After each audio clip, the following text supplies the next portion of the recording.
Hey everyone, Farmer Joe here, coming at you fresh from the field. So, I want to put an end to a serious misconception that's been going around. This whole idea that you need paste tomatoes for canning.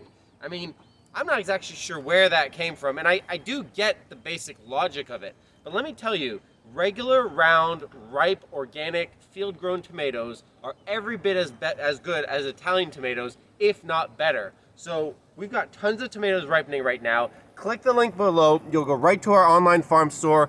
Order your tomatoes for canning. You can also freeze them. If you don't know how to do that, no problem. Register for the canning workshop where I will show you how to can. So getting back to the tomato issue, the reason I prefer these tomatoes, apart from the self-serving fact that it's easier to grow and you can produce more in a given space, but that's my personal bias. The reason I prefer these for canning is that they have more flavor. The Italian tomatoes, the paste tomatoes, they're pasty. You know, the name says it all. They're pasty. Whereas opposed to a nice, round, red, juicy, ripe tomato that you can just bite into. I mean, look at it.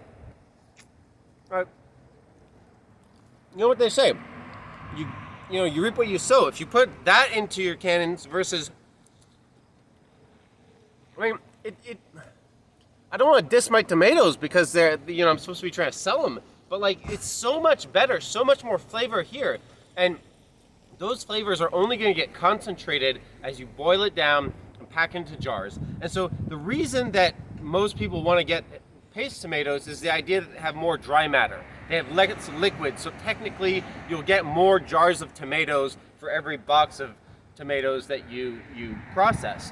But in my experience, the difference is negligible, like 2 to 5% difference. I mean, for the difference in flavor, I would go for this every single time. So click the link, reserve your box, come on by the farm store. The next 3 weeks is like crazy tomato time. So now if you want to can, now's the time to do it. And they'll probably go into early September as well, but really, don't delay. Get your tomatoes and can some tomatoes.